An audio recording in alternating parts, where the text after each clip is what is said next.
Hey, ready to talk some Kanye? We got the news roundup for Tuesday, August 21st. August 21st, 2018.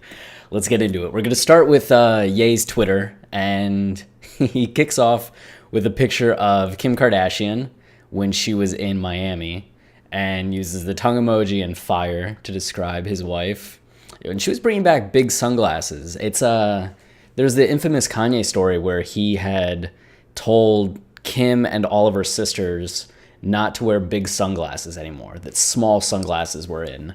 And I think for a couple of years, we just saw him wearing smaller sunglasses. But with them going to Miami, there was kind of a fashion statement in what Kim wore, what Kanye wore to 2 Chainz's wedding.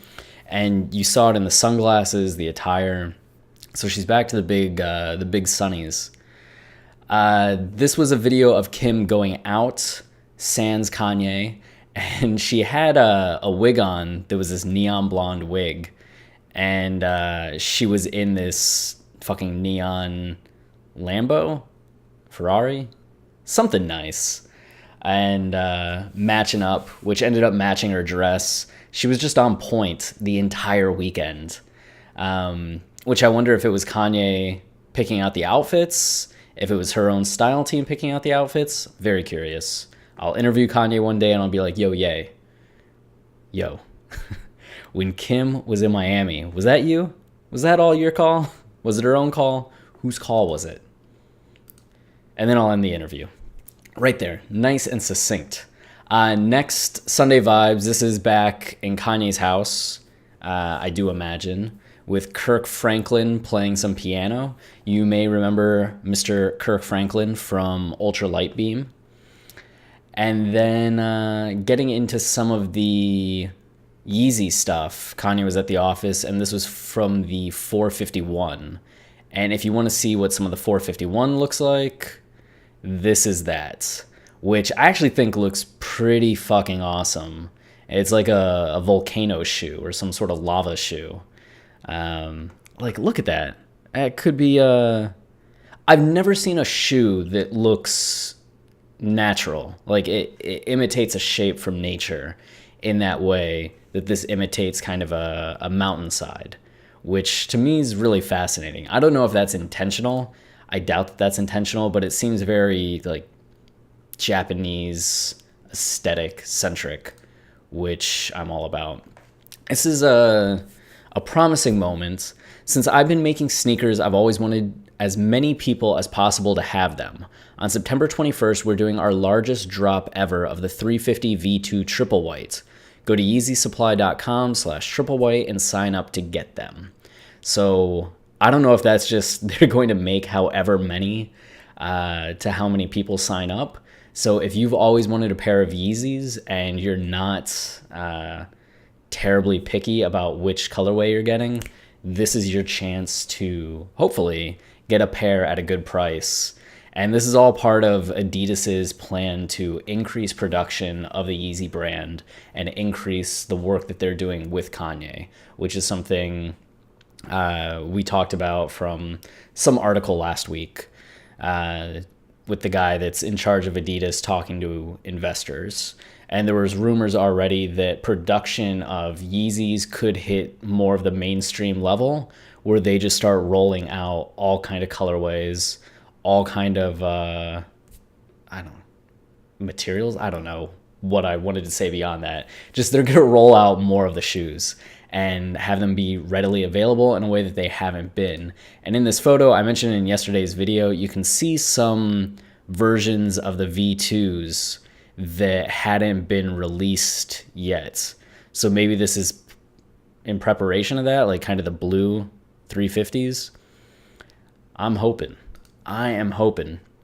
And then we talked about this, the outfits that sent shockwaves around the internet with the slippers, though I can't scroll down to show you. I'm so sorry. And this was from a report that we're going to talk about next. It was Virgil Abloh and Serena Williams on CNBC. Virgil and Serena are pairing up in a Nike collaboration, and of course Kanye came up, and the graphic showed the Yeezy Boost, where Adidas was before Kanye came on and where it's at now. Yeah, Kanye has had an impact. And in response to that, he said 2015 feels just yesterday. Adidas is a great partner. And then Ready Player One gets a shout out, which I didn't like it. It started off promising, but it just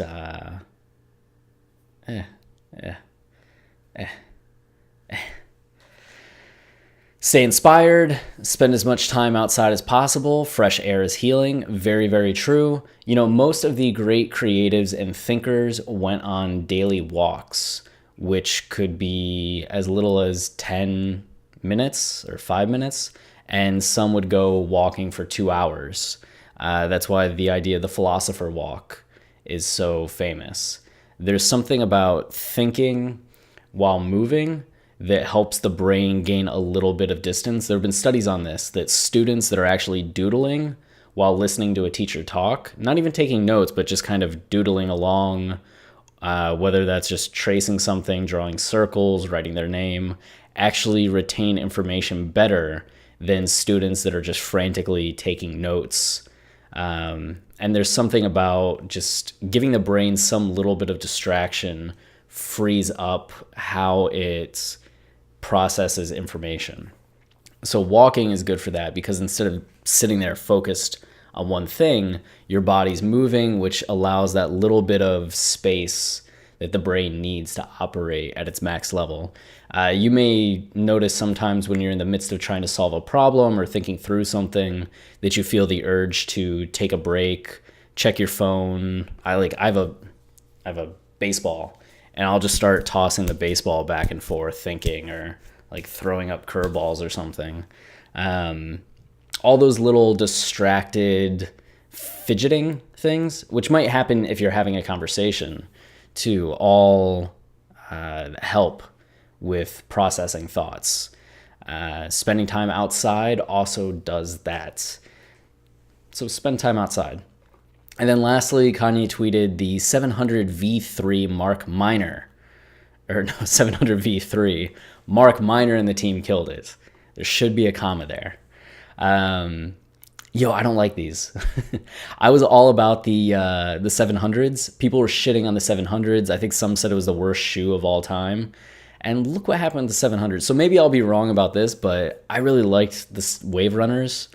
And this I'm just not feeling. Maybe the final version will look a little bit more dynamic, but it just feels really flat and maybe derivative of the 700s too much so.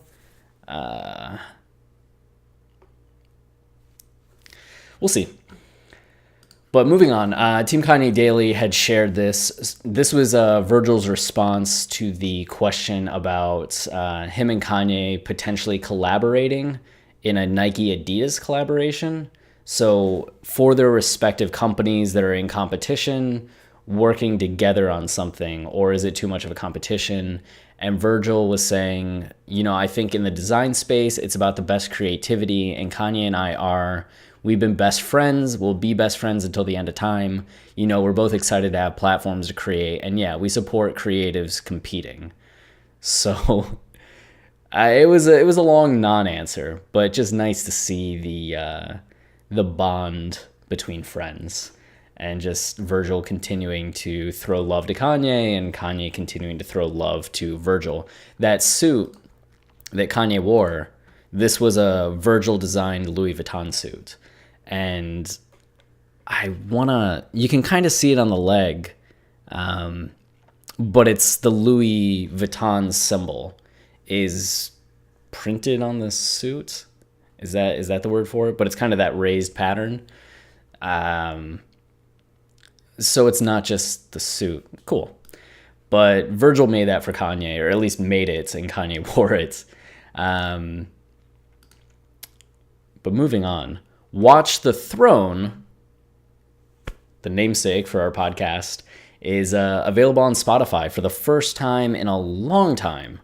Yeah, I remember when Spotify first came out in 2011, and I was listening to Watch the Throne via Spotify at that time. Like beta era Spotify where you had to download the client on your computer. So it's cool to see, just that it's back again. Though there have been some issues on my version, at least when I loaded on my phone, No Church in the Wild and Murder to Excellence weren't on there. So I don't know if they're back, but yeah, and it wasn't showing up if you searched. You actually had to go to Jay-Z's discography or Kanye's discography and find the album that way. Yo, dude's getting a shit ton of plays. And even then, Kanye doesn't have the deluxe edition. That's weird. I don't even know how you find the fucking deluxe edition. Jesus, Spotify. Get your shit together. Back. There. Use the link that's going to be down below in the info. Good old Us Weekly. Kim Kardashian and Kanye West last embryo for baby number 4 is a boy. And Kim actually talked about it and said that they're going to do it. Doctors said that it wasn't safe for me or the baby's health to carry on my own. She wrote on her website in January, just 3 days after Chicago was born. After exploring many options, Kanye and I decided to use a gestational carrier. Although I have used the term surrogate in the past, a gestational carrier is actually the technical term for a woman who carries a baby that she has no biological relationship to. A traditional surrogate donates her egg, is artificially inseminated with the father's sperm, and then carries the baby to term. Education. Since we implanted my fertilized egg in our gestational carrier, our baby is biological, mine and Kanye. The reality star has long expressed her desire to have a big family. She'll likely draw the line at 4 kids. I don't think I could handle more than that. My time is spread really thin, and it's important in all couples. The first time I read that, I thought this was about them having the boy. But that was actually about Chicago. So maybe it is just rumor. They have one last embryo left and are planning to have a 4th child, and they know that it's a boy. So I think I just made much ado about nothing at this point. But it could be happening. Maybe Kim will get to pick the name and finally get to use the name Noel. Really spin some heads with naming their son Noel. Judge asked Kanye to certify class action over... Wait, what? Judge asked to certify class action over Kanye West tweet. So this goes back to the Tidal Music lawsuit that this asshole Justin Baker read. I mean, he's not an asshole, but it's just crazy to me that he paid $10 and now has spent all this time and effort trying to put together a lawsuit against Kanye and Tidal over the fact that Kanye tweeted that the album would never be available on Apple or anywhere else, just Tidal forever. What was the exact tweet? It's somewhere. There it is. It will never be on Apple and will never be for sale. You can only get it on Tidal, which led to Tidal becoming a thing for such a brief period of time. But this guy's now trying to make it a class action lawsuit. So if you want to sue Kanye in the hopes of, I don't know, suing Kanye, you can sign up for this class action lawsuit and be part of the circus that's going on.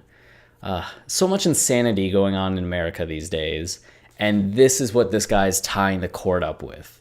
Like, not other white-collar crime that deserves to be prosecuted, not abuse of political power, just this. Ugh. Gross. Hot New Hip Hop also had an article about the next baby will be a boy. According to sources.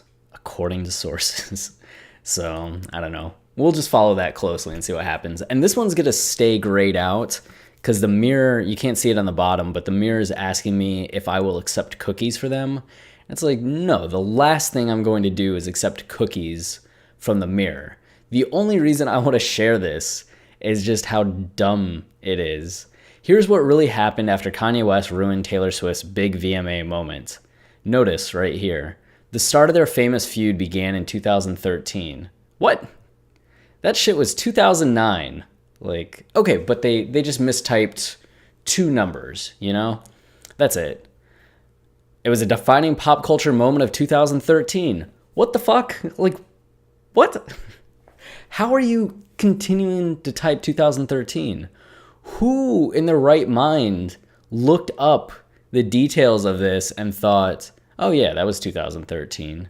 Are they confusing this with something else? Am I the one that's wrong here and I'm mistaking what's going on? Like, this is the Taylor, I'm gonna let you finish. Like, clearly 2009, right? I mean, I know the answer. It's 2009. But what the fuck? How did they get 2013 twice? Mirror, get your shit together. But you're the mirror, so you're not going to get your shit together. Oh well. That's it. That's the end of this. We just dropped our episode on Reborn. So if you want to hear us go line by line through Reborn, detailing the narrative and thematic elements of that track and how it plays into not just Kids See Ghosts, but Ye as well, check it out. There's some cool moments, like when we take concepts presented in Reborn and connect them all the way back to concepts introduced on My Beautiful Dark Twisted Fantasy. Kanye's been talking about this shit for a long time and just finding new ways to kind of express it and working through his perceptions of it. Yeah. So check that out on iTunes. It's actually on here now, I think. You can find it. Or what else do we got? That's it. Subscribe to the channel. I'd very much appreciate that. And see you next time. Cheers. Oh no.